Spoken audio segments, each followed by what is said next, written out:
Alhamdulillah, nahmaduhu wa nasta'inuhu wa nastaghfiruh wa na'udzu billahi min shururi anfusina wa min sayyiati a'malina. Man yahdihillahu fala mudilla lahu wa man yudlil fala hadiya lahu. Ashhadu an la ilaha illallah wahdahu la syarika lahu wa ashhadu anna Muhammadan abduhu wa rasuluh. Allahumma salli wa sallim ala Muhammad wa ala alihi wa sahbihi ajma'in, amma ba'd. Yang dimuliakan Tuan Imam, Muazzin, ahli jawatan kuasa masjid, ustaz-ustaz, hadirin hadirat, mukminin dan mukminat yang dirahmati Allah Subhanahu wa taala. Alhamdulillah, kita bersyukur kepada Allah Subhanahu wa taala kerana dapat bersama pada malam ini. Dan saya tengok malam ni penuh masjid, masya-Allah, ramai. Walaupun kita ada program yang serentak hari ni, tapi alhamdulillah rakyat Perlis berjaya buktikan walaupun negeri ini kecil, tetapi jiwa rakyatnya besar untuk mendengar ilmu daripada ilmuwan-ilmuwan yang datang walaupun daripada luar Perlis. Saya nak bacakan pada tuan-tuan satu hadis yang diriwayatkan oleh Imam Muslim.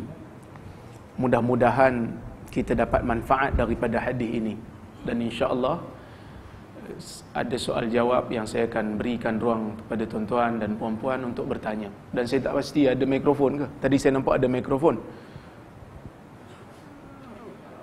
Kalau tak ada, mungkin ada mikrofonnya. Kalau tak ada pun boleh tulis lah. Selagi mampu saya jawab. Kalau saya tak mampu, saya kata saya tak tahu. Baik. An Urwah ibn Zubair wa Fatimah بنت المنذر ابن الزبير رحمهما الله أنهما قالا خرجت أسماء بنت أبي بكر رضي الله عنهما حين هاجرت وهي حبلى بعبد الله ابن الزبير رضي الله عنهما فقدمت قباء فنفست بعبد الله بقباء ثم خرجت حين نفست إلى رسول الله صلى الله عليه وسلم ليحنكه فأخذه رسول الله صلى الله عليه وسلم منها فوضعه في حجره ثم دعا بتمرة قالت عائشة رضي الله عنها فمكثنا ساعة نلتمسها قبل أن نجدها فمضغها ثم بصقها في فيه فإن أول شيء دخل بطنه لريق رسول الله صلى الله عليه وسلم ثم قالت أسماء ثم مسحه وصلى عليه وسماه عبد الله ثم جاء وهو ابن 7 سنين أو 8 ليبايع رسول الله صلى الله عليه وسلم وأمره بذلك الزبير فتبسم رسول الله صلى الله عليه وسلم حين رآه مقبلا إليه ثم بايعه. Maksudnya, daripada Urwah ibn Zubair dan Fatimah bintul Munzir ibn Zubair,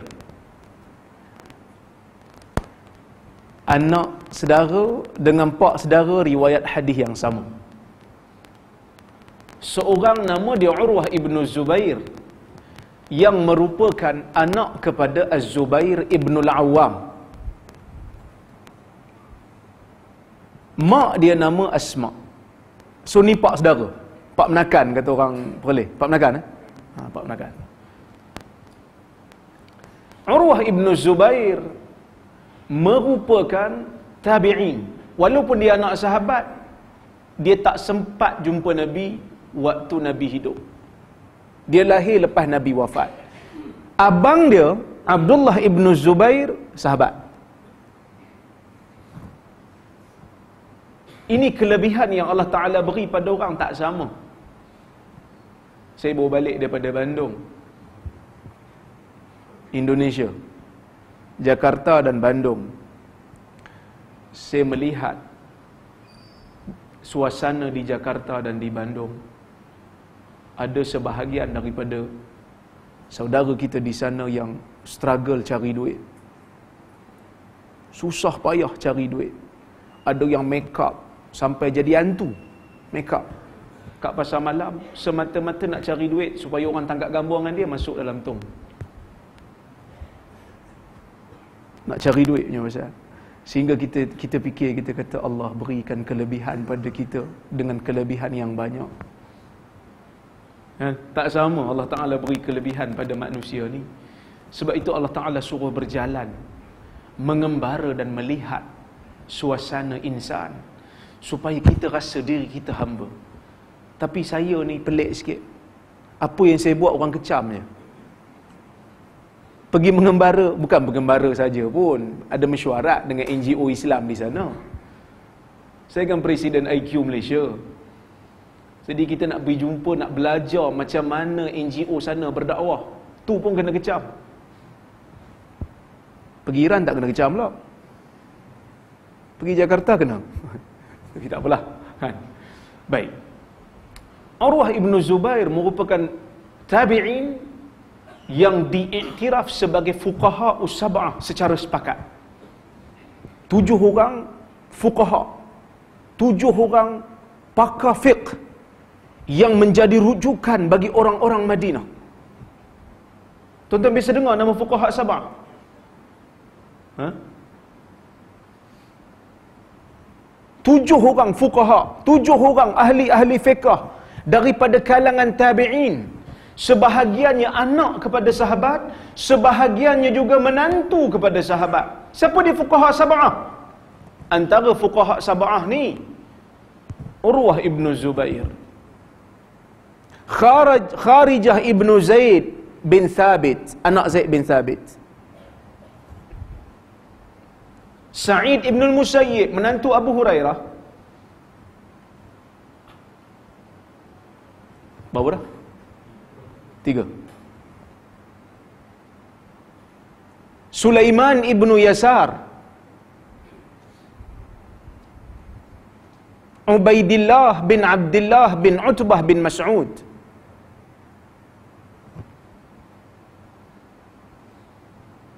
Abu Salamah bin Abdul Rahman bin Auf. Dan sebahagian ulama memasukkan Salim bin Abdullah bin Umar. Ada yang masukkan Abu Bakar bin Abdul Rahman ibn al-Harith ibn Hisham. So 7 orang fuqaha as-sab'ah. Tuan-tuan kena kenal. Kenapa kena kenal? Kerana dia tokoh juga. Sebab itu diperoleh mufti dan AJK fatwa, kita mengesyorkan supaya dibaca, dijadikan rujukan fiqhus sunnah Syekh Sabiq untuk dibaca di setiap masjid. Bukan nak suruh orang awam jadi mujtahid dah. Orang yang mengajar belum tentu jadi mujtahid lagi. Tapi paling tidak kita kenal.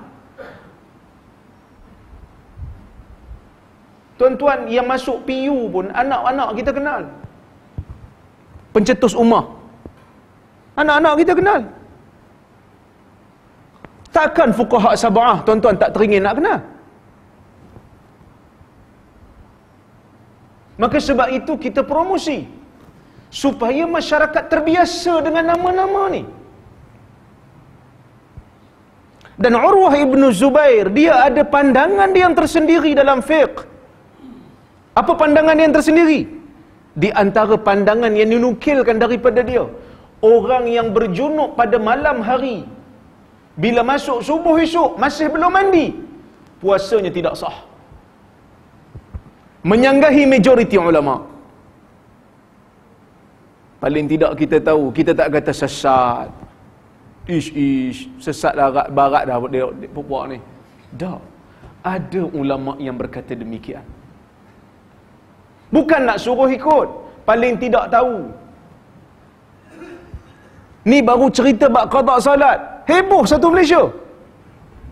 Tapi ada seorang sahabat saya, dia kata dekat saya, dia kata, hang untung. Apa saya beruntung pula? Yang sebut pasal khilaf wajib qada salat ni ramai orang. Ramai asatizah di Malaysia ni sebut. Tapi mereka tak mampu glamour dengan isu ni, hang mampu. Khilaf yang diketahui umum. Tapi panjanglah isu tu kita nak bincang. Tapi paling tidak tuan-tuan, kita tahu. Maka sebab itu, bila kita baca hadis, baca dalil, paling tidak kita lalu ni nama-nama tokoh. Orang tanya, siapa Urwah bin Zubair? Dia anak kepada Zubair bin Awam. Dia fuqaha sab'ah, fuqaha yang 7, bapa dia 10 orang, antara 10 orang yang dijamin syurga. Dia dan ayah dia mempunyai kelebihan. Paling tidak kita kenal, oh, mereka ini tokoh. Jadi sebab tu jangan mengamuk. Baca dulu. Dia masalah kita ni tak mau dengar dulu. Saya selalu sebut Sa'ad ibn Mu'adh, masa dia meninggal dunia pada tahun ke-5 Hijrah. Masa dia meninggal dunia tahun ke-5 Hijrah, arash Tuhan bergegar kerana kehebatan Sa'ad bin Mu'adh.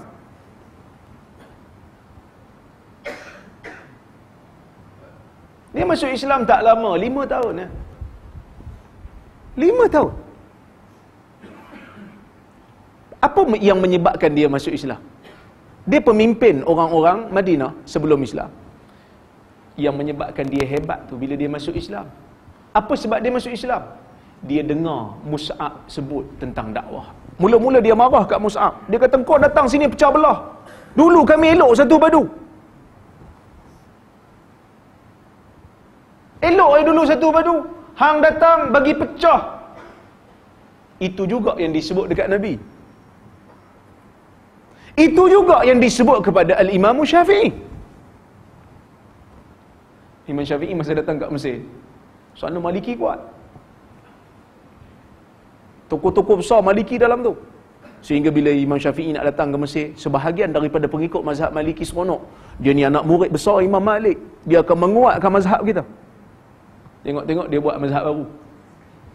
Sampai ada tokoh mazhab Maliki yang doa, Allahumma amit Syafi'i wa illa la dhahaba ilmu Malik. Ya Allah, matikanlah Syafi'i, kalau tak ilmu Imam Malik akan pergi. Dah, ilmu Imam Malik tak pergi. Syafi'i pun tak mati. Dia berjaya mengembangkan mazhab yang dia rasa betul. Imam Malik juga ada mazhab dia. Maka keterbukaan ini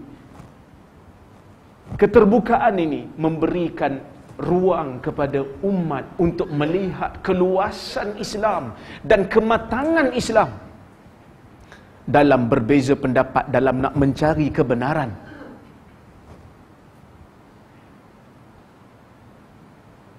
Tadi baru orang telefon saya. Dia call, dia kata, Ustaz, sekarang ni tengah viral dekat WhatsApp. Nanti dekat akhirat, siapa yang ikut 4 mazhab dapat syafaat, siapa yang tak ikut tak dapat. Tuan-tuan, kita bukan nak mempertikaikan 4 mazhab, ia mazhab yang muktabar. Tapi mazhab ahli sunnah tidak pernah terkurung dalam 4 mazhab ni saja. Saya tanya kat dia, dia tanya, betul ke Ustaz ada hadis? Saya kata, orang yang hidup sebelum 4 mazhab macam mana? Orang yang hidup sebelum 4 mazhab tu macam mana? Tak dapat syafaat ke? Lepas tu dia gelak, betul juga tu. Tu kadang-kadang kita ni bila belajar sains jadi pandai, bila masuk belajar agama jadi tengin, kata orang Perak. Kau tahu tengin? Jadi balok, bukan balok, jadi apa? Jadi bodoh kan. Tapi saya tak suka sebut perkataan bodoh tu. Bengong kan.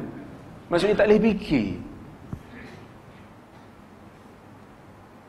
Ada juga yang sebut kat saya, kita kalau nak belajar 4 mazhab ni, kita kena belajar satu mazhab bagi habis dulu. Kalau macam tu sampai bila pun tak habis. Siap buat dakwaan, dia kata imam-imam mazhab yang 4 ni, sebelum belajar mazhab lain, dia belajar mazhab 4 dulu. Saya kata Abu Hanifah, dia hidup sebelum Imam Syafi'i lahir. Bila masa dia kenal mazhab Syafi'i? Nak tipu pada-pada lah. Maka bila kita dengar benda ni, paling tidak kita ada keluasan. Dan kita tak kata orang lain sesat tanpa hujah yang kukuh. Sama-sama ahli sunnah, kita kena mengiktiraf dan kita mencari yang mana yang paling hampir dengan kehendak Allah dan Rasul semampu yang kita mungkin. Sebab Nabi bukan hanya minta kita memperbanyakkan amalan, Nabi juga minta daripada kita yang lebih penting. Nabi kata apa? Saddidu wa qaribu. Nabi mulakan dengan perkataan saddidu, kemudian baru wa qaribu. Saddidu maksudnya jadikan amalan kamu dalam agama ini tepat seperti mana yang ditunjukkan oleh Nabi SAW. Kemudian daripada itu baru Nabi sebut wa qaribu. Jadikan amalan kamu hampir kepada kesempurnaan. Bagi banyak, selagi mana kamu mampu, selagi mana tidak ghulu, tidak melampau dalam agama, buat salat sunat banyak-banyak, tak apa. Selagi mana kamu tak penat dan tak mengantuk, buat.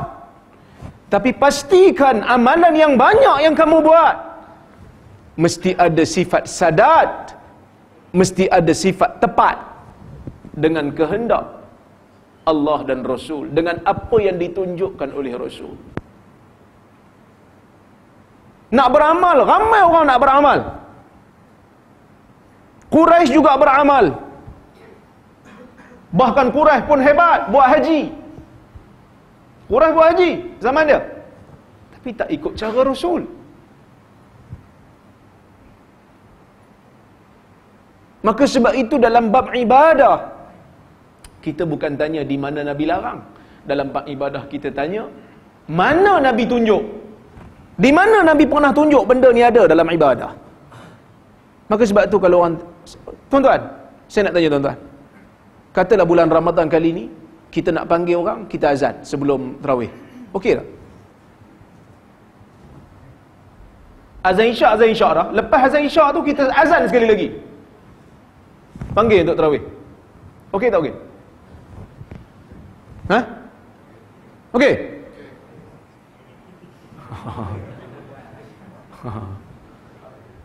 Ulama kata tak okey. Bidah. Kenapa bidah? Bukan sebab Nabi larang. Sebab Nabi tak tunjuk. Sebab Nabi tak tunjuk. Sebahagian fuqaha menyebut bila ambil wudu, sebelum basuh kaki, sapu tengkuk. Ada sebahagian kita, saya pun dulu masa kecil-kecil duk belajar agak, ustaz suruh buat. Sebahagian ulama menyebut ia bidah. Pasal apa bidah? Bukan sebab Nabi larang, sebab Nabi tak tunjuk. Dalam bab ibadah yang ada ritual, yang ada bentuk, yang ada waktu tertentu, yang masa kita beramal, kita tahu dia adalah ibadah yang khusus, terikat dengan waktu, maka kita perlu mencari dalil yang khusus.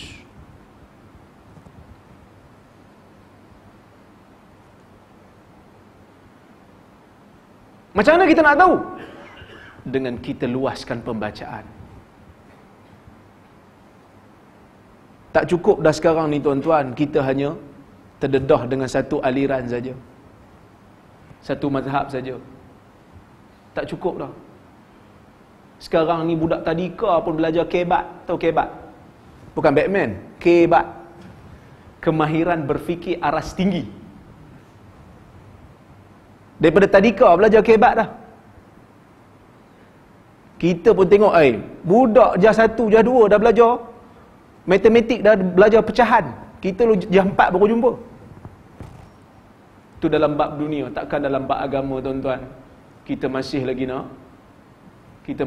nak satu aliran. Kata pening ustaz, belajar banyak-banyak. Yang pening tu tuan-tuan seorangnya, orang lain okey. Dan tak pening pun sebenarnya, dia sahaja buat-buat pening. Tak pening pun. Cuba relax. Kalau rasa tak apa nak faham, okey, relax dulu. Makan Panadol. Kerana kefahaman tu datang daripada Tuhan, bukan daripada ustaz. Mungkin kali ni Tuhan belum bagi rezeki nak faham. Esok mungkin faham. tapi mau relax. Relax. Okey? Baik. Ni kuliah ni. Baik. Kemudian wa Fatimah bintul Munzir ibni Zubair. Fatimah ni dia boleh kata anak saudara kepada Urwah. Dia isteri kepada Hisham bin Urwah. Tuan tengok. Hisham bin Urwah anak kepada Urwah, kahwin dengan Fatimah. Fatimah ni isteri Hisham. Jadi Urwah ni pak saudara dan merangkap pak mentua. Pak menakan merangkap pak mentua. Mereka berdua meriwayatkan daripada Nabi SAW, daripada mak Urwah iaitu Asma.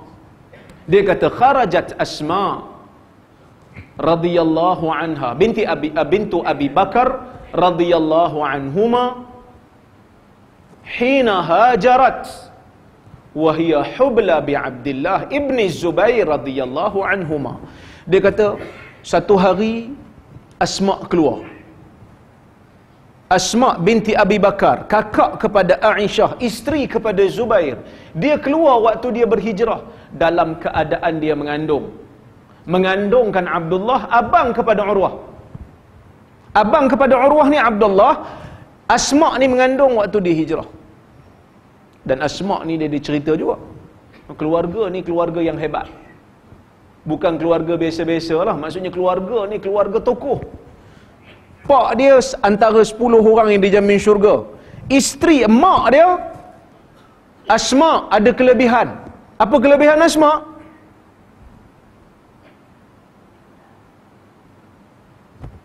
Disebut dalam riwayat, dia digelar sebagai Zatun Nitaqain, perempuan yang mempunyai 2 tali pinggang. Tali yang mengikat pinggang. Pasal apa? Dia ada cerita.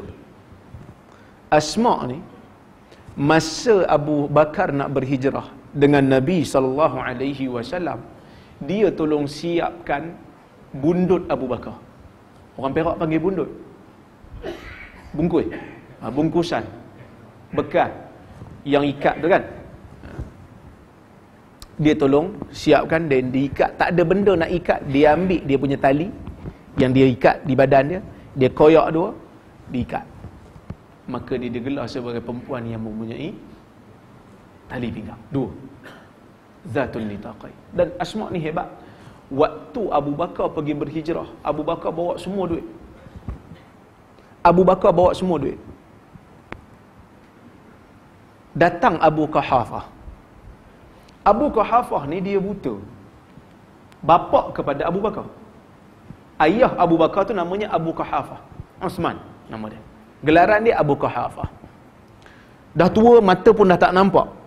Dia datang rumah Abu Bakar. Dia kata, aku dengar cerita pak kamu pergi hijrah dengan Muhammad. Masa ni Abu Quhafah belum masuk Islam. Dia masuk lewat. Masa ni belum Islam lagi. Ada tak dia tinggal duit pada kamu? Asma tak tahu. Sebab tak ada tinggal. Maka dia ambil uncang yang Abu Bakar selalu letak duit, dia pergi letak batu.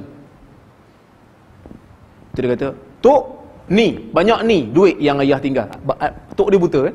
Ni, banyak ni yang ayah kami tinggalkan. So dia pegang, ui berat. Bagus. Tapi tak tinggal apa.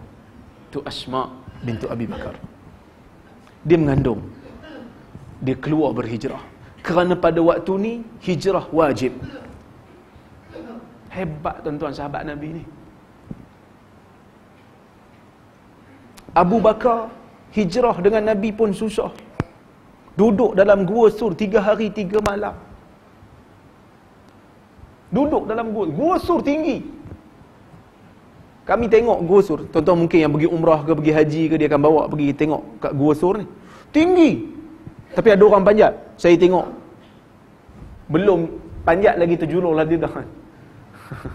Belum panjat lagi. Tinggi. Gua Hira saya panjat.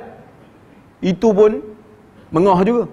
Bukanlah panjat sebab ada keberkatan lebih kat situ. Tak ada fadilat apa pun solat di situ kerana tidak ada hadis yang menyebut demikian. Tapi saja nak tengok lah. Kan? Saja nak tengok tempat Nabi terima wahyu kali pertama. Dari sudut sejarahnya kita nak tengok. Gua Sur ada orang panjat. Tinggi. Abu Bakar panjat dengan Nabi. Dalam riwayat, Abu Bakar masuk dulu. Sebelum Nabi masuk gua tu, Abu Bakar masuk dulu. Cuma ada riwayat yang disebut oleh Al-Imam Al-Baihaqi dalam kitab dia Dalailun Nubuwah, yang mengatakan waktu Nabi dengan Abu Bakar nak masuk tu, Abu Bakar nampak ada batu dia, kuih-kuih batu tu, sehingga ada ular kan, ular patuk dia. Maka dia terkena patuk, jadi air mata dia mengalir, kena kat Nabi. Nabi kata, jangan kau sedih, kerana Allah bersama dengan kita. Tapi riwayat ni dikritik oleh para ulama. Riwayat yang Abu Bakar kena patuk dengan ular ni dikritik oleh para ulama. Siapa kritik? Az-Zahabi. Dia kata khabar ini mungkar. Siapa kritik? Ibnu Kathir. Dia kata wa fihi gharabah wa nakarah. Pada kisah ini, pada hadis ini ada keganjilan dan ada kemungkaran. Maksud kemungkaran ni bukan mungkar maksiat, kepelikan. Keganjilan dan kepelikan. Maka ulama hadis dua-dua ni, Az-Zahabi dan Ibn Kathir, tuan-tuan jangan risau, dia mazhab Syafi'i. Bukan saya yang kata, ulama yang kata. Kan? Kelebihan para sahabat berhijrah dengan Nabi ini di antaranya Ali bin Abi Talib berhijrah dalam keadaan jalan kaki. Dalam kitab Rahiqul Makhtum, Syekh Al-Mubarak Furi menyebut, dia bawa satu riwayat. Dia kata Ali bila dah sampai dekat kawasan yang berhampiran dengan Madinah, Ali ni dia berjalan kaki 400 km daripada Mekah ke Madinah, muda lagi, kaki dia bengkak. Nabi panggil, Ali dah sampai belum? Ud'u li Aliyan, dia kata. Nabi kata, panggil Ali. Sahabat kata, Ali tak boleh bangun, kaki dia bengkak. Ajaib. Tuan-tuan, dia orang hilang dunia, hilang negeri, hilang keluarga sebab nak ikut Muhammad. Maka sebab itu kita kena tanya diri, selama aku hidup, berapa kali aku tinggalkan dunia kerana nak ikut sunnah? Tanya diri. Orang bagi tahu ni sunnah, ada hadis. Kadang-kadang kita nak tinggalkan benda sunnah, nak tinggalkan benda yang kita biasa amal kerana benda tu belum tentu sunnah, dengan benda yang confirm sunnah, tu pun kita berbelah bagi. Sahabat tinggal negeri, tinggal keluarga, tinggal bini, tinggal ayah, tinggal mak, tinggal harta benda, hanya semata-mata nak mengikut seorang lelaki yang menjanjikan sesuatu yang mereka tak nampak, iaitu syurga Allah Azza wa Jal. Bengkak kaki Ali bin Abi Talib. Maka sebab tu kita kena tanya diri, saya kena tanya, tuan-tuan kena tanya, apa yang aku pernah tinggalkan habuan dunia ni semata-mata untuk aku buat satu benda yang namanya sunnah. Confirm yang ni sunnah. Kalau saya amal yang lain, saya akan tinggalkan amalan ni. Dan kalau saya tinggalkan amalan ni pun tak rugi pada dunia saya pun. Berapa banyak kita sanggup buat? Paling tidak orang kata sikit-sikit ya. Dan kalau orang kata pun tuan-tuan, kita tak jadi apa. Saya ni macam-macam orang kata, tapi Alhamdulillah makan sedap weh. Mufti apa orang tak kata? Macam-macam orang fitnah dia, tapi dia kata Alhamdulillah setakat ni makan boleh rasa sedap lagi lah.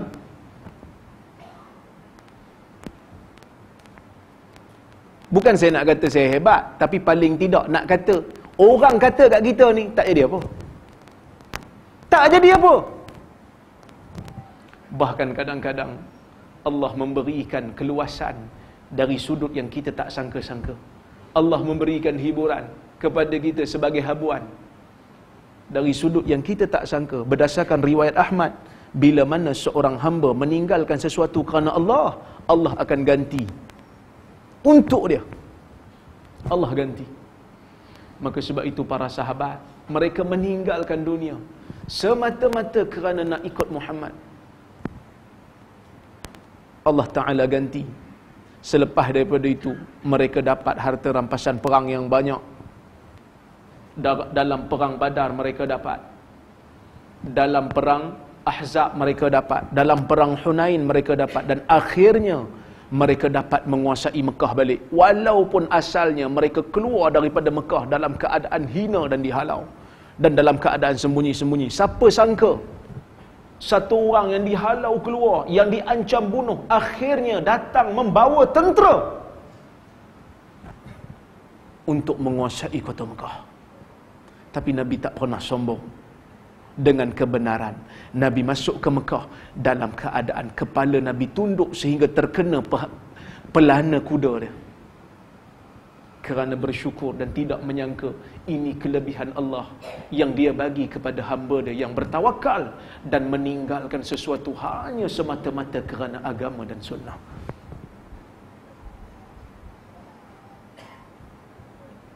Maka kita kena fikir, tuan-tuan, selama ni aku buat apa?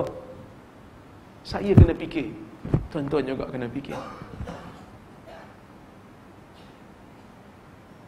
Sikit sangat pengorbanan kita untuk agama, bahkan mungkin tak ada.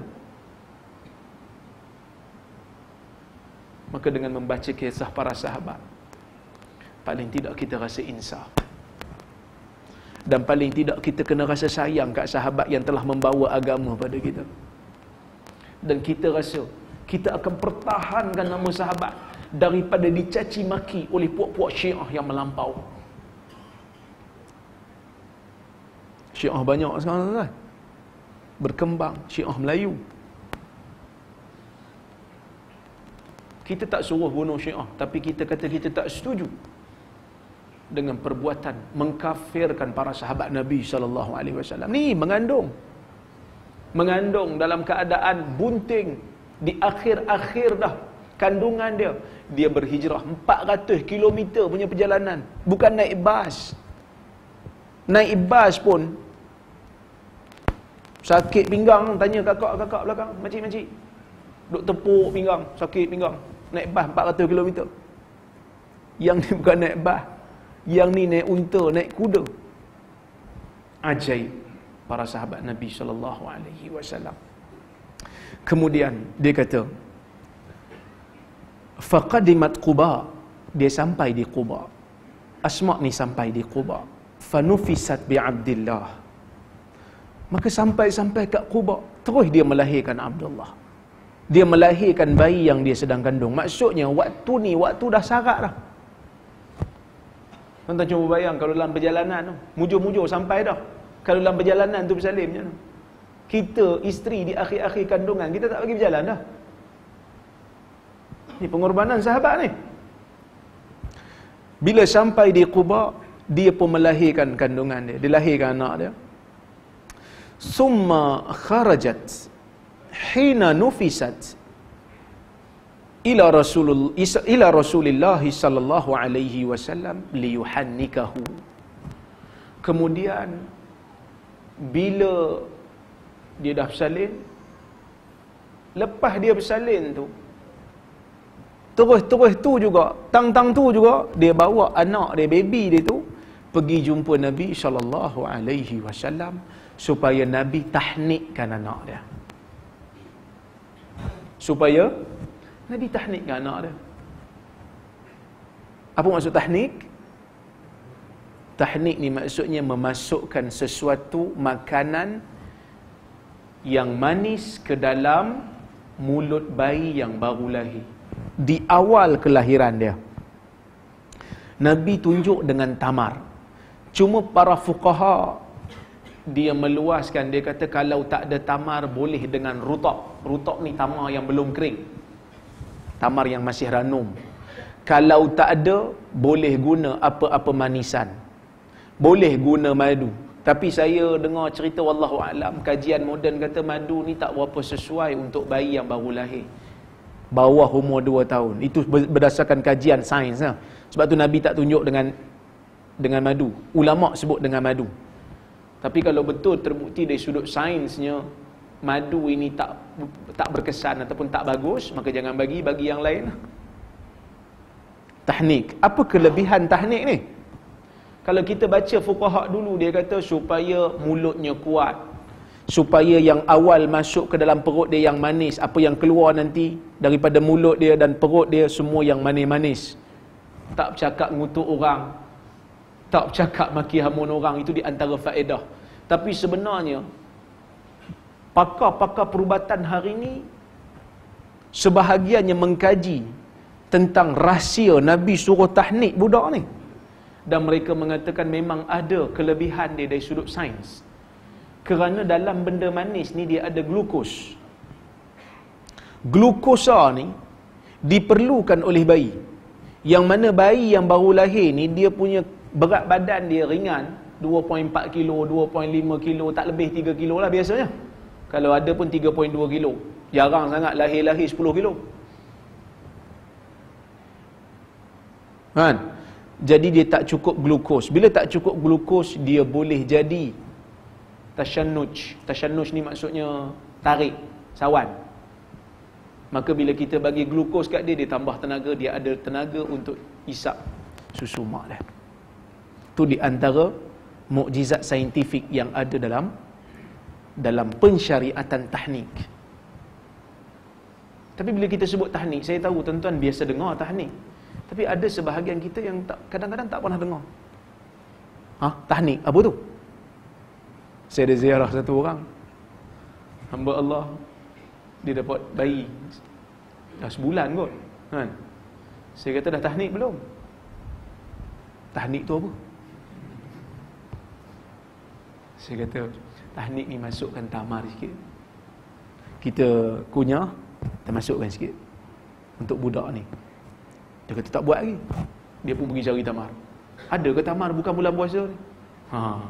Nampak sangat jarang makan kan? Lah kalau dia cari, lama juga Allah saya tunggu kan. Saya bagi. Dia suruh saya buat lah. Baik. Ulama berbeza pendapat tentang hukum tahnik ni. Adakah dia khas untuk Nabi ataupun dia untuk semua? Ulama beza pendapat. Sebahagian kecil para ulama, mereka mengatakan tahnik ni khas untuk Nabi kerana keberkatan air liur Nabi.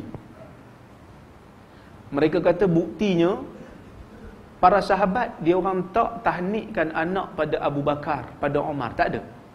Dia orang buat pada Nabi je. Tu sebahagian. Majoriti ulama, termasuk yang 4 mazhab, majoriti ulama mereka kata tak, tahnik ni untuk semua. Buktinya apa? Buktinya ada satu hadis yang sahih, Ummu Sulaim, dia dapat anak, nama anak tu Abdullah, adik kepada Anas bin Malik, tapi bapa lain. So dia dapat anak, dia kata, aku dapat anak hari ni, aku tak suka untuk tahnik sendiri, sehingga aku bawa kepada Nabi untuk ditahnikkan. Maka aku perintahkan Anas untuk bawa dia ni. Anas pun ambil beberapa biji tamar ajwah dan Anas bagi dekat Nabi, dan Nabi tahnikkan budak ni. Lepas tu Nabi kata, orang Ansar ni memang suka tamar. Hubbul Ansar at-tamar. Kecintaan orang Ansar adalah tamar. Para ulama, majoriti ulama kata, ini bukti yang menunjukkan tahnik ni bukan khas untuk Nabi. Sebab Ummu Sulaim kata apa? Aku tak nak tahnik dia sendiri, aku nak suruh Nabi tahnikkan. Menunjukkan kalau dia nak tahnik sendiri, boleh tak? Boleh. Cuma dia kata, dah Nabi ada, bawa lah pergi jumpa Nabi. Maka sebahagian fuqaha dia luahkan, dia kata Nabi dah tak ada sekarang, pergilah cari orang saleh. Bukan cari ustaz, cari orang saleh. Kadang-kadang dia bukan ustaz tapi dia saleh, maka suruh dia tahnik. Okey. Maka dia pun bawa jumpa Nabi. Hari pertama kelahiran tu dia bawa jumpa Nabi. Maka Nabi pun ambil budak tu, letakkan di atas riba. Summa da'a bi tamrah. Nabi ambil sebiji tamar. Nabi minta sebiji tamar. Nabi kata, "Pinjam tamar." Aisyah kata, Aisyah isteri Nabi kan, adik kepada Asma. Aisyah kata, "Famakathna sa'atan naltamisuha qabla an najidaha." Bila Nabi minta tamar, kami punya cari tamar. Menunjukkan rumah Nabi ni tak mewah mana lah. Kami duduk seketika mencari tamar. Cari, jumpa. Nabi pun famadaghaha. Nabi pun kunyah tamar. Summa basaqaha fi. Kemudian Nabi luahkan tamar tu, Nabi masukkan dalam mulut budak. Fakana awwalu syai'in yadkhulu batnahu lariqu Rasulillah sallallahu alaihi wasallam. Dan perkara pertama yang masuk ke dalam perut dia adalah air liur Nabi sallallahu alaihi wasallam. Air liur Nabi sallallahu alaihi wasallam. Maka para ulama kata, eloknya tahnik ni sebelum budak tu minum apa-apa susu. Awal-awal kita bagi dia tahnik dulu. Azan dulu di telinga kanan. Kerana ada hadis riwayat Tirmizi yang dinilai sahih oleh al-Imam Tirmizi. Adapun iqamah di telinga kiri, hadisnya tidak sahih, tetapi tidak menjadi masalah kalau nak amal. Sebahagian ulama memasukkannya dalam fadailul a'mal, tapi kalau orang tak amal tidak menjadi masalah. Kerana hadis Ummu Sibyan itu pada sebahagian para muhaddisin tidak sahih. Kemudian kita tahnikkan dia. Kita jampi dia siap-siap. Apa jampinya? Tuan-tuan dapat anak kan? Lupa Ustaz, dulu jampi. Tapi sekarang doa tu dah lupa sebab tak pakai dah. Kan? U'izukuma bikalimatillahi tammah min syaitanin wahammah wa min kulli ainin lammah. Ini doa Nabi. Waktu Nabi, u'izukuma ni kalau dua orang lah. Tapi kalau dia budak lelaki, u'izuka. Kalau budak perempuan, u'izuki. Maksudnya aku meminta perlindungan daripada Allah untuk kamu. Dengan kalimah Allah yang sempurna daripada syaitan dan daripada bahaya, mudarat, dan daripada ain, daripada mata. Kan kita kata kena mata tu memang ada. Al-ainu haq. Baik. Ini sunnah. Banyak lagi lah bagi nama pada hari pertama ataupun pada hari ketujuh. Bagi nama pada hari pertama boleh. Ada hadis Nabi pernah namakan anak Abu Musa al-Ash'ari dengan Ibrahim pada hari pertama. Nabi namakan budak ni juga dengan nama Abdullah pada hari pertama ataupun pada hari ketujuh. Sebab sekarang ni nama tu dia panjang sikit, jadi dia nak kena fikir. Seeloknya sunnah pada hari yang ketujuh atau yang pertama. Kadang-kadang kena mesyuarat dulu nak tentukan nama anak. Nama punya panjang kan. Baik, kemudian diakikahkan pada hari ketujuh dan selepasnya. Okey? Baik. Kemudian kata Asma, summa qalat Asma, Nabi SAW summa masahahu. Lepas Nabi tahnikkan budak ni, Nabi pun usap budak ni, sentuh budak ni. Ni pun sebenarnya ada unsur saintifik. Tuan-tuan pernah tengok iklan Johnson & Johnson yang minyak bayi tu kan, dia kata urutan pada bayi merangsang bayi tu kan. So Nabi tunjuk dah dalam hadis disebut Nabi masah, Nabi sentuh budak tu, Nabi usap budak tu. Kerana sentuhan tu memberikan emosi yang baik untuk budak tu. Tak tunggu Johnson & Johnson sebut. Tapi mujur Johnson & Johnson ni dia syarikat orang putih. Kalau syarikat Melayu, minyak sunnah. Sekarang ni pakat guna nama sunnah. Aiskrim sunnah. Aiskrim mana ada zaman Nabi? Dia kata, iyalah Ustaz, sebab kami guna campur tamar, campur delima, campur madu, campur tin. Iyalah buah-buah tu bermanfaat lah, tapi buat aiskrim tu tak. Sebab hang bagi nama aiskrim sunnah. Tu beza. Ada beza antara aiskrim dengan tamar. Budak-budak tahu beza.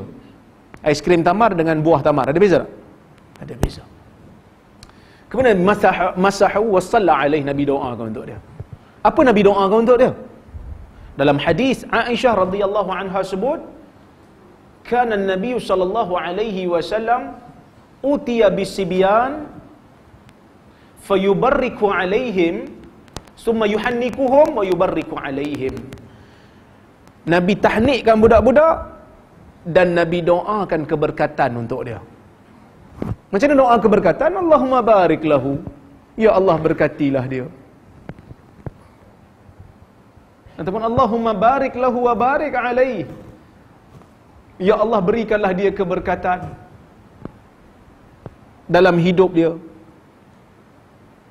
jadikanlah hidup dia berkat. Dah cukup, habis. Kadang-kadang orang datang kat saya bawa anak, dia suruh tahnik. Saya bukan orang solat, banyak kelemahan yang orang tak tahu, tapi dia orang datang bawa jauh-jauh ni, kita kesian lah juga kan.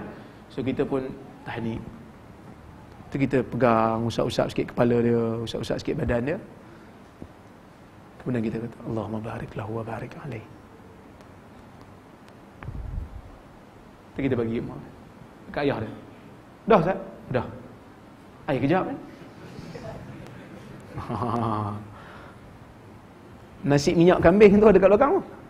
Ni bukan sikit-sikit ni. Kalau boleh mau doa panjang-panjang. Dah. Dalam hadis tak disebut panjang. Kan? Doa Allahumma barik lahu wa barik alaihi. Kita kadang-kadang bila tengok bila panjang tu baru nampak macam agama. Dah, kadang-kadang pendek pun nampak macam agama. Doa-doa Nabi dalam azkarus sabah dan azkarul masa taklah panjang sangat. Kita boleh hafal 2-3 kali baca hafal dah. Rabbana atina fid dunya hasanah. Doa Nabi. Kan? Pendek je. Rabbi la tazarni fardan wa anta khairul warithin. Pendek. Jangan tinggalkan aku seorang-seorang sedangkan kau maha mewarisi. Boleh beri aku zuriat. Jami' mani. Doa Nabi ni tepat, padat, ringkas. Minta benda yang, maksudnya benda yang padat. Kita panjang-panjang. Kita yang panjang-panjang kan.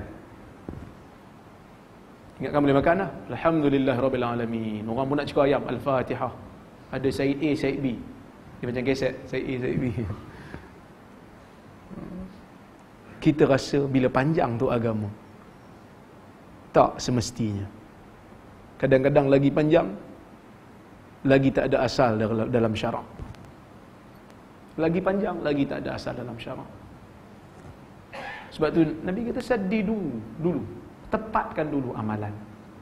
Lepas tu baru buat banyak-banyak setelah tepat. Baik. Wasammahu Abdullah. Nabi menamakan dia dengan nama Abdullah. Kalau kita tengok statistik budak-budak yang lahir tahun ni, tahun lepas, berapa ramai yang namanya Abdullah? Mungkin tak banyak lah kot.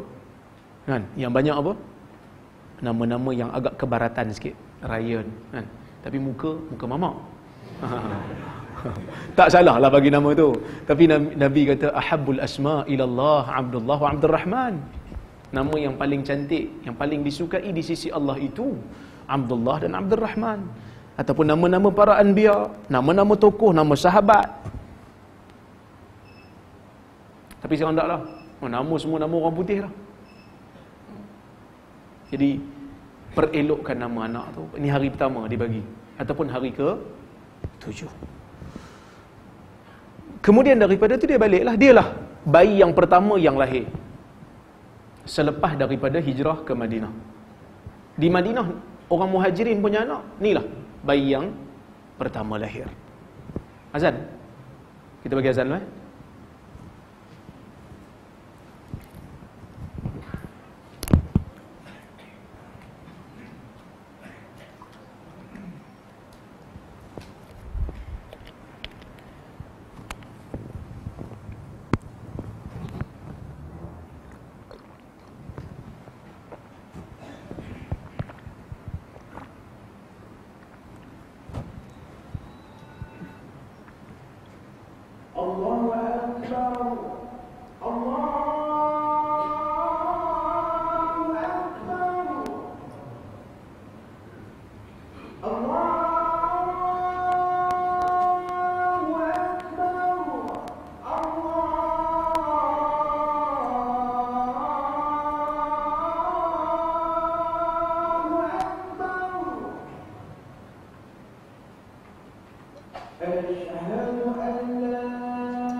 Baik, selepas Nabi namakan dia Abdullah, maka dia baliklah.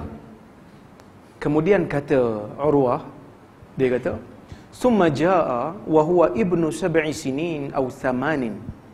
Kemudian dia datang semula pada umurnya 7 tahun ataupun 8 tahun, liyubayya Rasulullah sallallahu alaihi wasallam, untuk dia berbai'ah dengan Rasulullah sallallahu alaihi wasallam.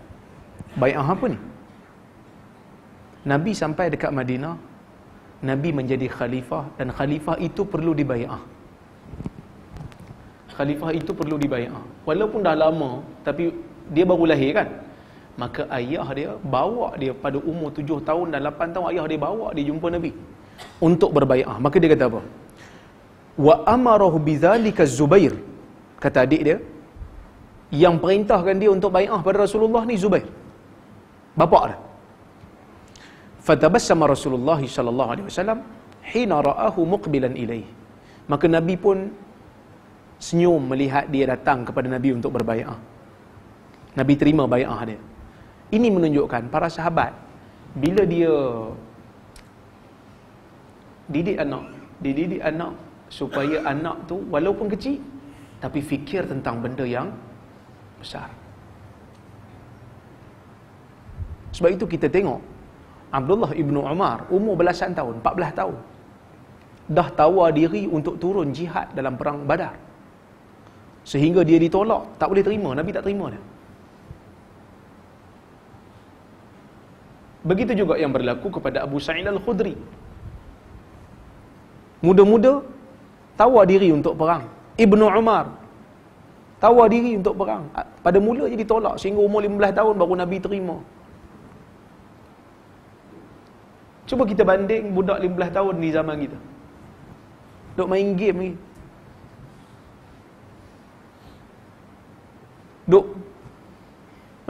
duk main game lagi, duk main apa tu? COC, Dota.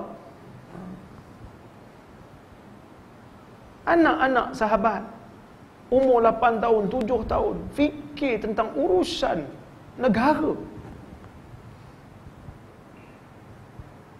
So, Urwah yang perawi hadis ni pun, dia masa dia kecil, dia pernah fikir nak terlibat dalam perang. Ayah dia dalam perang Jamal, ke ayah dia terlibat, Zubair terlibat dalam perang Jamal, tapi tak pergi. Dia tak diizinkan untuk pergi. Tapi lepas tu bila dah besar sikit, dia tak terlibat dengan perang mana-mana pun, sebab dia kata ini fitnah di antara sahabat. Kan? Maka kita kena tengok balik macam mana kita didik anak kita. Macam mana golongan sahabat ni boleh jadi hebat? Kerana umur 7 tahun 8 tahun dah disuruh untuk berfikir tentang bai'ah. Kan? Kita kadang lepas habis universiti pun tak ada buat apa, nak buat apa ni? Tak fikir masa depan Islam. Fikir masa depan Islam lah. Masa depan saya pun saya tak sempat fikir. Dia kata gitulah kan. Wallahu subhanahu wa ta'ala a'lam. Inilah hadisnya, dan mudah-mudahan kita ada mendapat manfaat daripada dia.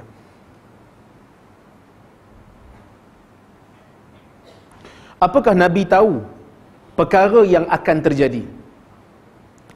Apakah Nabi tahu perkara gaib selain daripada apa yang diwahyukan? Tuan-tuan, Nabi tahu tak benda gaib?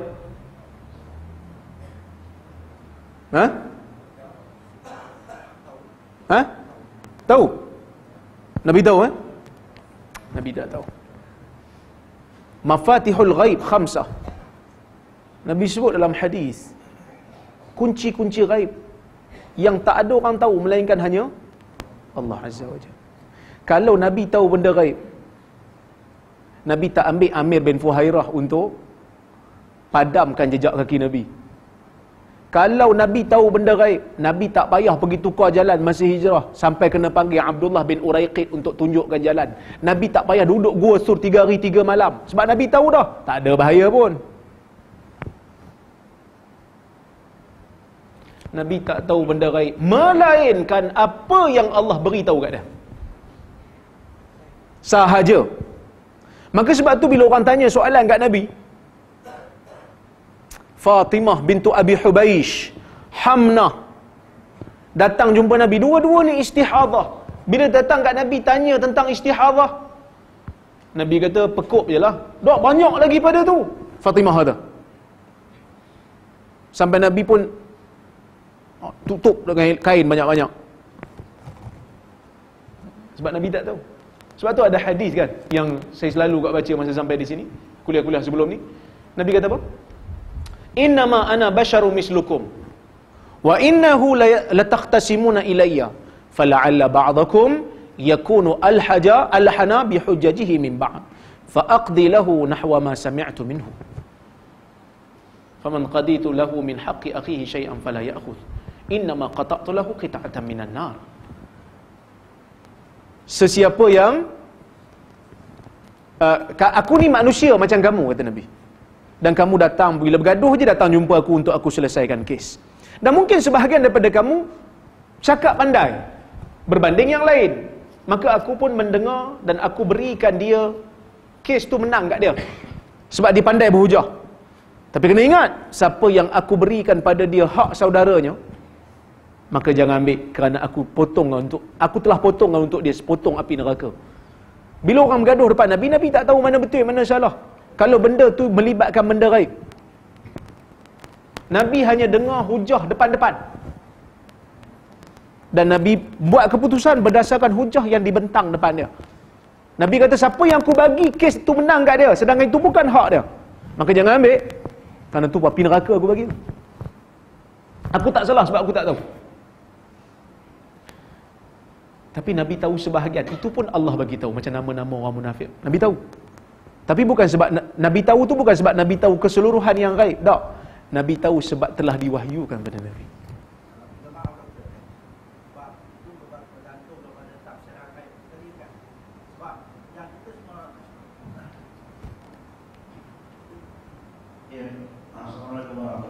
Salam.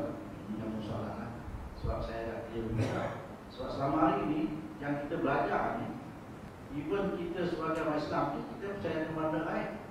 Ada benda-benda gaib itu ada dari Rasulullah. Allah adalah benda yang gaib, malaikat adalah benda yang gaib. Even Nabi Muhammad adalah benda yang gaib kepada kami tak nampak Rasulullah. Jadi macam mana pula kita kata Rasulullah tak tahu benda gaib? Jadi saya berpendapat, jawapan yang kata secara umum Rasulullah tahu benda gaib yang begitu. Itu sepatutnya kita tolong jawab kata Rasulullah tak tahu benda gaib.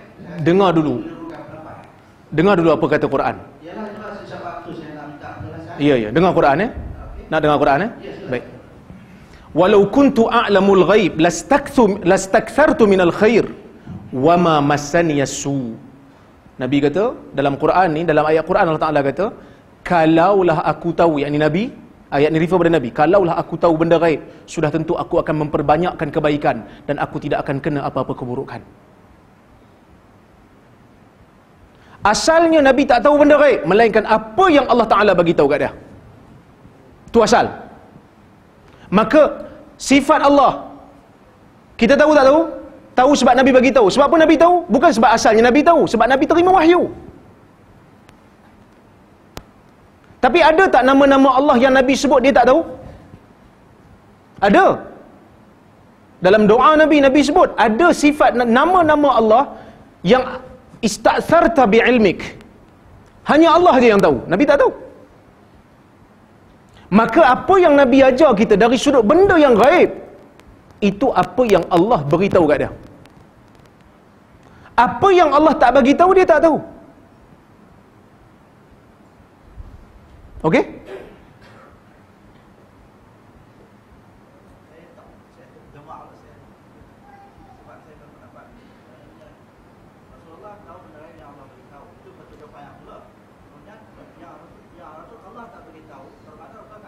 Ya. Saya ulang balik kalau keliru. Rasulullah tahu benda gaib sekadar yang Allah Taala bagi tahu kat dia. Yang Allah Taala tak bagi tahu kat dia, dia tak tahu. Apa beza? Rasulullah tak tahu benda gaib melainkan apa yang Allah Taala bagi tahu kat dia. Ada beza tak antara dua ayat? Rasulullah tahu benda gaib sekadar yang Allah Taala bagi tahu kat dia. Ni ayat pertama. Yang Allah Taala tak bagi tahu kat dia, dia tak tahu. Ni ayat pertama. Ayat kedua, Rasulullah tidak mengetahui benda gaib melainkan apa yang Allah beritahu kat dia. Sama ke tak dua ayat ni? Sama.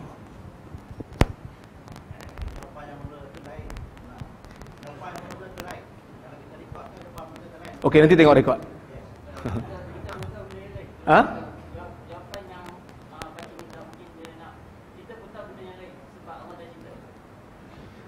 Kita tahu benda gaib yang diberitahu oleh Allah dalam Quran dan Rasul dalam hadis.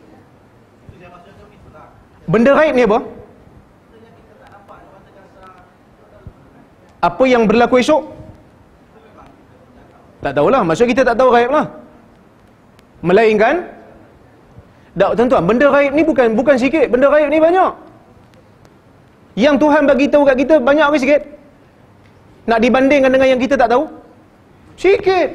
Sebab apa doktor begini kan, bila jawapan pertama tu saya rasa keliru. Sebab kita selama kita belajar tentang semua benda gaib. Tak, okey, sekarang ni keliru tak?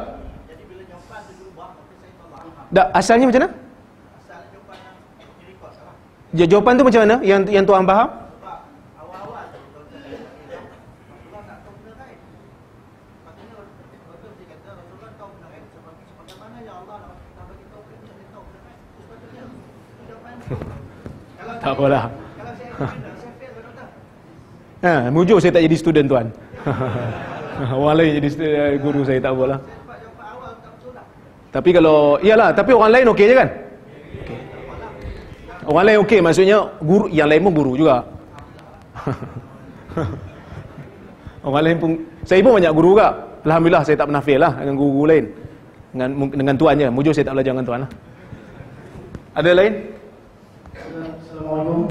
Assalamualaikum. Saya ada dua soalan kepada doktor. Soalan yang pertama, di dalam kitab Imam Hujjatul Islam Imam Al-Ghazali, kitab Al-Mustafa, di mana Imam Al-Ghazali menerangkan tentang wajibnya seorang orang awam itu taklid pada mazhab. Hatta Imam Al-Ghazali sendiri sebagai seorang mujtahid bermazhab. Seperti mujtahid-mujtahid lain, walaupun mereka bukan mujtahid mustaqil ataupun mujtahid mutlak, mereka bermazhab. Seperti Imam An-Nawawi, seperti Imam Ibn Hajar, Imam Surdi dan lain-lain lagi. Jadi pada masa kini kita dapat lihat ada yang tidak mahu taklid pada mazhab. Ya, ada setengah Siapa tu? Siapa tu? Wallahu a'lam. Sebab tu saya nak tanya. Wallahu alam. Tak, tadi kata ada sebahagian. Siapa tu? Ada satu puak yang tidak mahu menerima mazhab lah. Dia kata kami tidak terikat dengan mazhab. Tak terikat, bukan tak mau taklid. Dia tidak, Ada beza tu. Dia tidak taklid ke satu mazhab. Bermakna mungkin taraf dia lebih hebat daripada para mujtahid seperti Imam Al-Ghazali. Jadi soalan yang kedua saya nak tanya secara, nak tahulah Dr. Razami ni taklid pada mazhab mana? Betul tak? Sebelum tu saya nak tanya dulu apa syarat untuk kita menjadi pengikut mazhab Syafi'i? Saya tanya. Bila baca kenyataan Imam Ghazali mesti taklid dengan mazhab, kena tahulah macam mana nak jadi pengikut mazhab. Dengan mengikut Sekarang ni tuan, mazhab Syafi'i lah dalam sebab tuan nak tanya entah macam mana nak tahu, macam mana nak jadi mazhab Syafi'i? dengan mengikut membuat amalan-amalan yang berdasarkan mazhab Imam Syafi'i. Dengan membuat amalan mazhab Syafi'i keseluruhannya. Ada setengah amalan yang dibenarkan untuk kita talfik dari segi darurat dan sebagainya, yang dibenarkan untuk memudahkan kita. Untuk memudahkan. Bukan bukan tatabuk ruqas ni. Ada darurat. Darurat. Maksud darurat ni kalau tak ambil mati lah.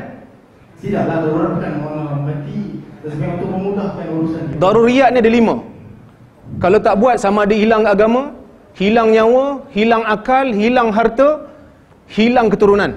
Itu darurat. Kalau 5 benda ni hilang ataupun salah satu daripadanya hilang, baru boleh keluar daripada mazhab. Siapa kata? Imam Ghazali kata. Ambil daripada kitab, bagi faham sungguh. Jangan ambil pada kitab, lepas tu hentam orang. Kita pun tak faham betul lagi. Sebab tu saya tanya, macam mana nak jadi pengikut mazhab Syafi'i? Sebab tadi Imam Ghazali kata tak boleh, mesti taklid dengan satu mazhab.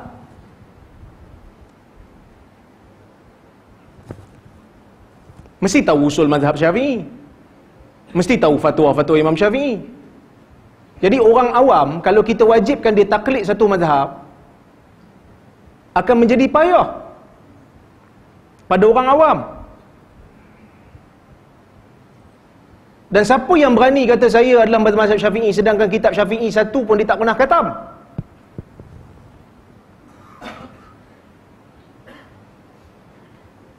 Pernah khatam satu kitab Syafi'i? Tak pernah juga. So termasuk tak dalam kata kalam yang Imam Ghazali larang? Kita sama-sama. Yang awak kata tadi, puak yang tak mau terikat dengan mazhab, kita sama lah. Dengan awak sama dengan puak tu. Habis Jakim, Fatul Jakim mengatakan kita ni bermazhab Syafi'i misalnya dulu. Bila Jakim kata? Kita Malaysia ni bermazhab Syafi'i. Bila Jakim kata? Ada dalam Jakim apa? Nanti kita kena rujuk balik. Betul ke Jakim kata kita bermazhab Syafi'i dalam semua keadaan? Bukan semua keadaan. Yes. Bila kita keluar daripada mazhab Syafi'i dalam beberapa keadaan, kita tak taklid pada satu mazhab je. Yalah, tapi kita masih Syafi'i. Seperti ulama saya lihat pada Syekhul Azhar sana, ada yang bermazhab Syafi'i. Tapi dari segi zakat, dia bukan sah kan? Adakah mereka tu tiba-tiba saja nak talfik mazhab suka hati? Ustaz tadi kata mereka bukan Syafi'i. Taklah, maksudnya entah sebut tadi Ustaz tadi kata mereka bukan Syafi'i. Macam mana? Ulama Syafi'i Al-Azhar, adakah Ustaz? Saya tak tahu. Azhar ni kalau saya tak kenal pun tak ada masalah pada saya. Tak. Iman saya, rukun iman saya bukan terikat dengan Azhar. Ulama Azhar, ulama bersyariah yang bermazhab Syafi'i, contoh bertaklid bersatu mazhab. Tiba-tiba mereka menggunakan bayar zakat, tidak menggunakan berat. Adakah mereka bukan Syafi'i? Kalau ulama Azhar sendiri. Mereka belajar usul mazhab Syafi'i, mereka ambil fatwa mazhab Syafi'i, mereka yes. Tapi sekarang ni anak nak tanya entah mazhab apa? Mazhab Syafi'i. Apa kitab Syafi'i yang habis entah belajar? Saya baca syarah-syarah yang bawah ni. Sebab tu anak tanya pada awal lagi pada entah, apa syarat nak menjadi muqallid mazhab Syafi'i? Kitab Imam Nawawi bawah dulu tak kena baca al-um pun. Tak. Anak tanya bukan kitab al-um. Anak tanya kat entah. Anak tanya sekarang ni, okey, entah anak terima kata entah. Sekarang ni anak terima kata entah, okey, Imam Ghazali kata kena taklid, walaupun anak tak tahu apa teks Imam Ghazali. Anak tak tahu teks Imam Ghazali apa. Tapi anak bagi tahu, anak tanya kat entah, okey, apa syarat nak menjadi muqallid dalam mazhab Syafi'i? Kena belajar bab fiqh Imam Syafi'i. Okey, kena belajar fiqh mazhab Syafi'i. Ya. Okey. Kalau orang tu dia belajar fiqh Hanbali, salah tak? Tak masalah, itu menjadi salah. Dia bukan taklid pada mazhab Hanbali, dia ilmu dalam penguasaan ilmu mazhab. Dia tak pernah belajar fiqh Syafi'i, dia belajar fiqh Hanbali. Dia ke mazhab Hanbali. Salah tak dia? Tak salah. Okey, orang pergi mengaji Madinah, tak salah ha? Kalau dia berpegang satu mazhab, tak salah lah. Kalau dia Azhar tadi boleh pegang beberapa mazhab kalau ada keperluan. Saya tanya, ulama-ulama Al-Azhar yang Syafi'iyah, adakah mereka banyak pegang tu bukan duit? Kalau mereka banyak pegang duit, saya tanya Ustaz, doktor, adakah mereka juga keluar daripada Syafi'iyah? Dia orang tak keluar daripada Syafi'iyah, tapi dia orang tak terikat dengan Syafi'i dalam setiap masa. Yalah, tapi kenapa mereka menganggap mereka itu Syafi'iyah? Mereka kena tanya dia pun lah. Lepas tu kenapa nak? Saya pelik, saya keliru sekarang ni. Kita kat Azhar ke kat boleh? Takkan itu jawapan yang sama. Saya kata rekod lah. Saya nak uraian lah. Kalau mereka bermazhab Syafi'iyah, kenapa mereka, kalau mereka bayar zakat tak guna Syafi'iyah, kenapa mereka para ulama-ulama yang besar itu mengaku mereka bermazhab sekian-sekian? Saudi pun mengaku mereka Hanbali. Yang lagi? Tapi ada orang yang dia kata saya tak mengaji mazhab Syafi'i, saya pun tak boleh nak mengaku saya mazhab Syafi'i. Mengaji mazhab bukan kitab utama Imam Syafi'i, kitab bawah dulu. Yalah, kalau dia kata langsung kitab apa pun dia tak belajar. Minhajut Talibin dia tak belajar. Mughnil Muhtaj dia tak belajar. Fiqh Manhaji pun dia tak belajar. Layak ke dia digelar sebagai mazhab Syafi'i? Kat sekolah dia ada belajar kan tentang Katalah guru dia kat sekolah, guru dia, cikgu, ustaz yang mengajar kat dia. Silibus sekolah Syafi'i kan. Syekh, entah nak tanya apa sebenarnya ni? Soalan kedua untuk ustaz ni taklid mazhab apa? Ana bermazhab Syafi'i tetapi tidak terikat dalam setiap keadaan. Sama lah. Alhamdulillah sama. Itu yang kami nak. Sama. So tak salah lah kan? Tak salah. Jangan kena tak terikat dalam mazhab tu, saya betul lah. Jangan apa? Tak terikat dalam mazhab, saya tidak bermazhab. Itu yang tak boleh. Tak terikat dengan tak taklid mazhab tu beza.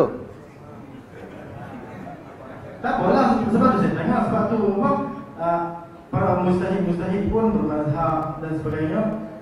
Ada mujtahid yang tidak bermazhab kan? Siapa dah? Bukhari? Imam Bukhari bermazhab Syafi'i. Siapa kata? Setengah ulama kata Imam Syafi'i. Setengah ulama. Tapi Bukhari pernah kata? Tengok fatwa-fatwa Imam Bukhari dalam sahih dia berbeza dengan apa yang disebutkan oleh Imam Syafi'i dalam banyak keadaan. Tak boleh tu je saya nak tahu. Dan ustaz pun mengaku So, mazhab Syafi'i kan. kita tak terikat dengan mazhab Syafi'i dalam setiap keadaan. Ya. Taklid. Ustaz taklid Syafi'i kan? Apa maksud taklid? Entah mengaji mana? Ada mengaji mana? Ajarlah, tak boleh apa. Kalau ustaz pun dia kata tanya pendengar dia pula lah, saya pun nak jawab juga. Kan? Dah entah mengaji mana? Anak tanya. Saya kata tak tahu lah sebenarnya. Dah entah ada degree tak? Ya? Ada degree? Belum lah. Tak ingat. Astaghfirullah. Jadi itu dia soalan saya. Assalamualaikum. Taklid tu maksud apa Ustaz? Tak tahu, saya tak tahu. Tanya kepada mana. Taklid tu ikut tanpa tahu dalil. Tu taklid. Kalau dia ikut, dia tahu dalil, bukan dia ijtihad tapi dia tahu dalil, dia muttabi'. Dia mengikut. Taklid, dia main ikut tanpa tahu dalil. Tu taklid. Kalau satu orang dia mengaji dengan seorang ustaz, taklid tak salah. Tapi jangan salahkan juga orang yang muttabi'. Katalah, saya dalam isu ni saya tak ikut mazhab Syafi'i kerana bagi saya Hanbali lebih kuat hujah. Salah? Dia kata saya dah ada degree usul fiqh. Salah? Tak, saya tak faham soalan dia. Wajib bertaklid, kena taklid satu mazhab. Iyalah. Saya nak ustaz ini kan. Sebab tadi masa ustaz bagi tentang hadis tu kan. Fakul zaman yang kami tu alhamdulillah kan. Saya rasa macam Allah kawan buat kan. Ada yang sabar lah. Mungkin dia tak tahu betul tu. Ustaz ada menyebut tentang kita kena tanya diri kita. Soalan. Berapa kali kita kamu satu tinggalkan dunia dan naik sunnah. Itu saya sebut kan.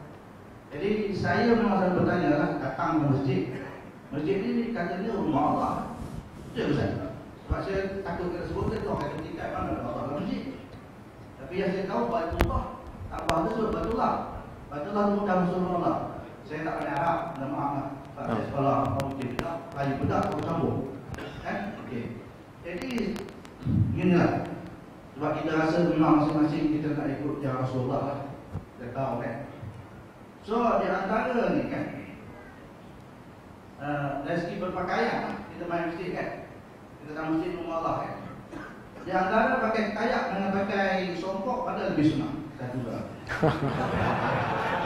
Yang kedua Ustaz, pakai jubah pada saya ni dengan pakai blazer Ustaz mana lebih sunnah. Itu saja. Sebab supaya saya Ustaz sekarang ni dipanggil mentor dalam masjid kita. Nampak Ustaz? Ada kawan Ustaz ikut saya. Saya pakai kayak, saya pakai jubah. Itu jawapan saya nak tanya. Sebab bila saya pergi Mekah, pergi Madinah, saya tengok imam-imam tu dia pakai kayak dan tak sebab kepada. Tapi tak kebekas. Itu yang saya nampak. Jadi sepatutnya kita tak pergi. Itu saya supaya saya jelas. Inilah sah. Tak apa, saya kira orang kata saya lari pada soalan pula. Okey, saya nak jawab lah yang tu. Terima kasih. Saya menjangkakan soalan tu macam soalan penting lah. Tapi rupanya songkok saya dipertikaikan. Dia gini, sunnah ini yang saya maksudkan tadi tu dituntut.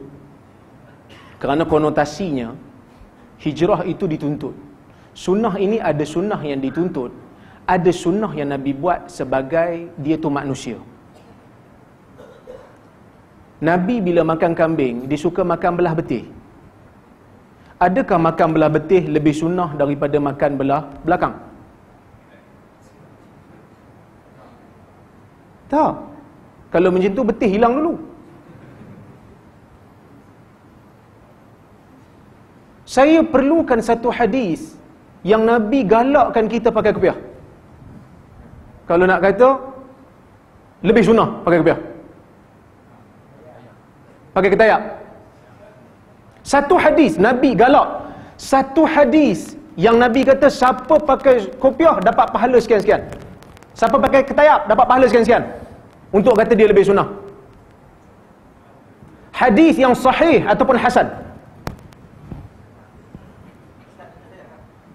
Saya tanya orang lain. Apa yang disebut oleh Al-Imam Syatibi? Dia kata menutup kepala ini hanya adat. Arab pun berbeza-beza. Ada yang pakai igal, ada yang pakai serban, dan ada yang tak pakai ketayak langsung pun. Kerana zaman sudah berubah. Kerana itu bukan sunnah yang dituntut. Bila mana Nabi, dia tunjuk, kadang-kadang dia pakai rida, kadang-kadang dia pakai jubah daripada Syam, kadang-kadang dia pakai kain daripada Yaman. Menunjukkan dalam bab pakaian ada keluasan. Selagi mana terikat dengan kod, dress code yang Nabi letakkan dalam hadis, menutup aurat dan tidak ganjil daripada orang lain. Maksudnya kalau songkok ni diterima di Malaysia, okeylah, dia pakaian yang tak salah. Kenapa kita nak jadi sempit sangat? Dalam bab yang Nabi tak tuntut, bukan main lagi kita. Tapi dalam bab yang Nabi tuntut, kenduri arwah contohnya, Nabi tuntut supaya jiran bagi makan kepada keluarga si mati. Kita tak nak buat. Bukan cikgu lah. Bukan cikgu lah. Orang lain lah.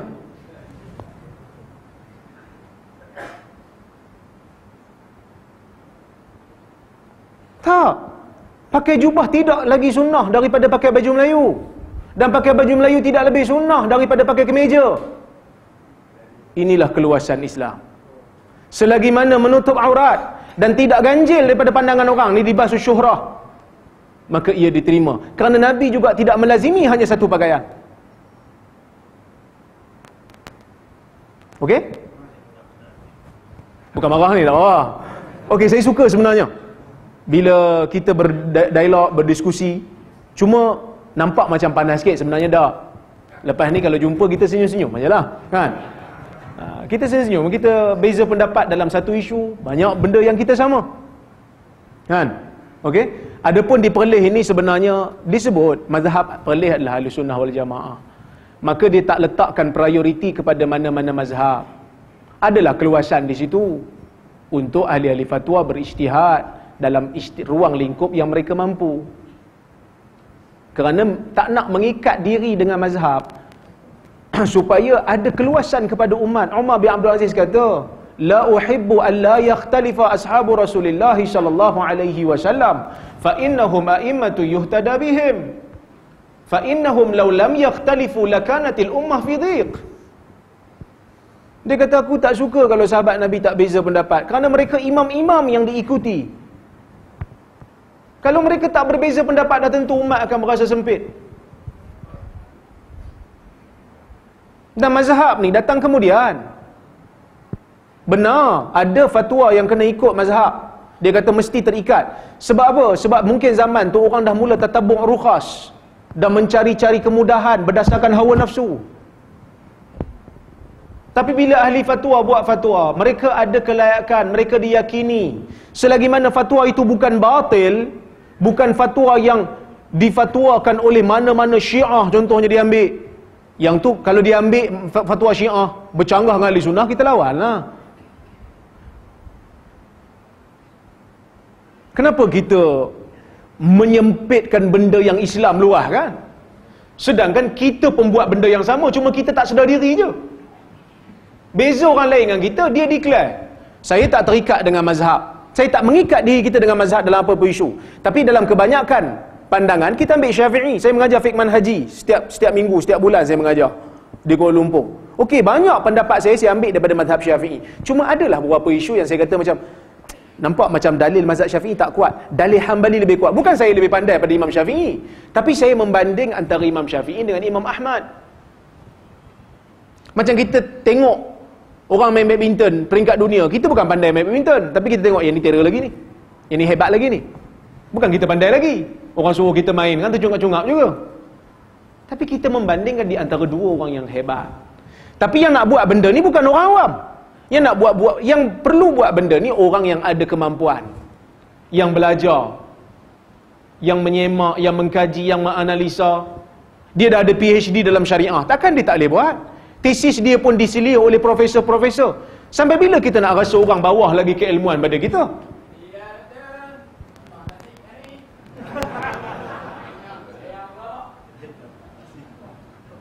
Okey?